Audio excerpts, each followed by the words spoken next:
Hello again. Now let's go back to one of our top stories this afternoon here on Today.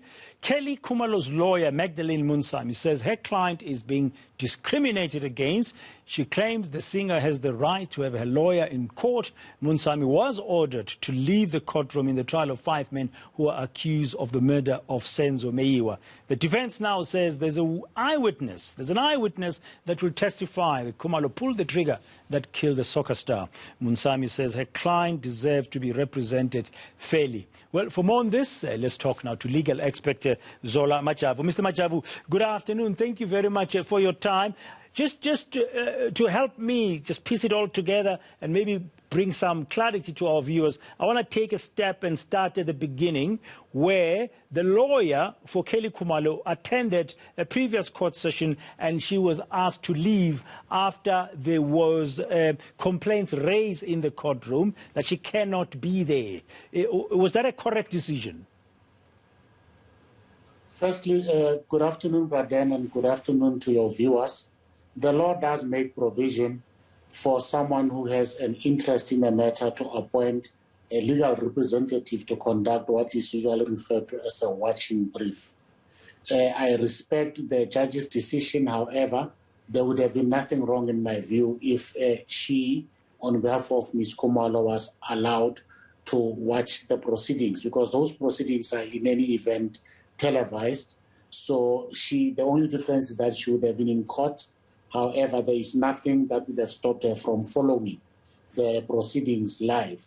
So the harm that the judge was trying to avoid by her physical presence, in my view, has been rendered nugatory. But the law does make provision for that, and Ms. Khumalo was entitled, perfectly entitled, to preserve her rights in a manner that she may have preferred. Whether or not that is suggestive of guilt on her part is besides the point. She is legally entitled to that process, even though the judge has ruled against her. Okay, with all due respect to the judge's decision, does she have grounds, therefore, to feel discriminated against? I think so, to the extent that her name has been bandied about in this particular trial. It was a no-brainer that she would want to have her rights preserved, so that as and when legal action is taken against her, if that will ever happen, she has the benefit of first-hand information. But I guess that which she could not follow in a physical courtroom, she can still follow on social media or on live television screens like everybody else. So I think the judge's decision for me is really neither here nor there for now. But the turn of events would have sufficiently warranted her to have someone representing her in court, albeit in an observatory, capacity. But I think it's water under the bridge now.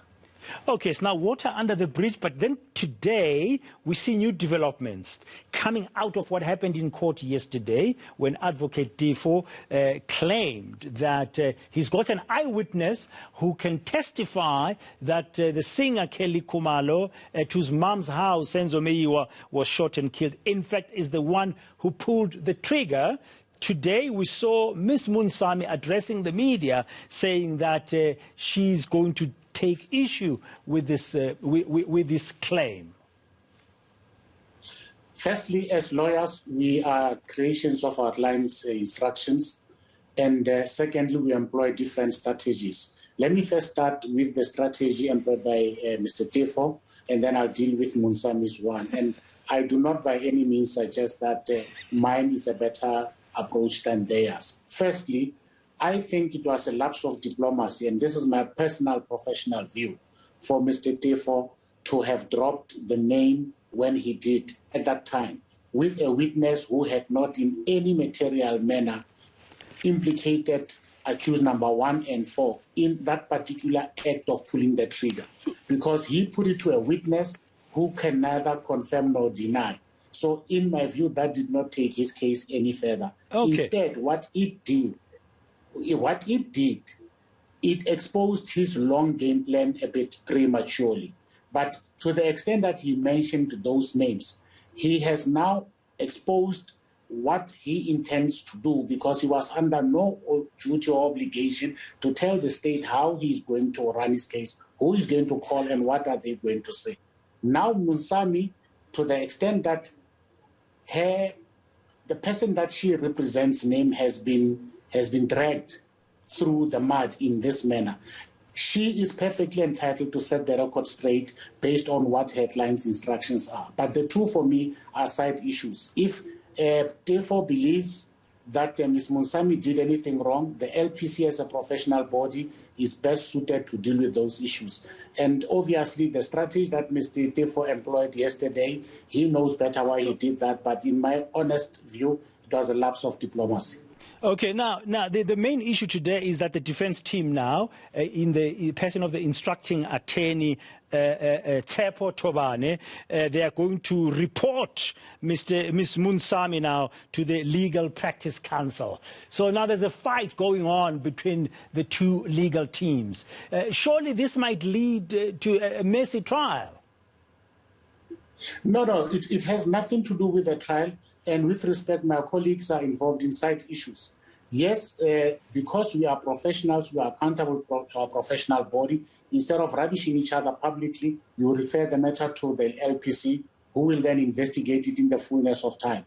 That investigation has no bearing on how the criminal trial before the High Court proceeds and unfolds. It is just a waste of both their respective clients' time and resources, but I can understand why they would both feel the need or the urge to protect those on whose instructions they act. But quite frankly, it ought not to affect and delay the trial. It will be made in a court of public opinion, but not in a court of law. I don't think that it is of any moment, other than the fact that this is indeed a side issue that could have been avoided by professionals of the stature of those involved in the matter, but I respect them fully as colleagues.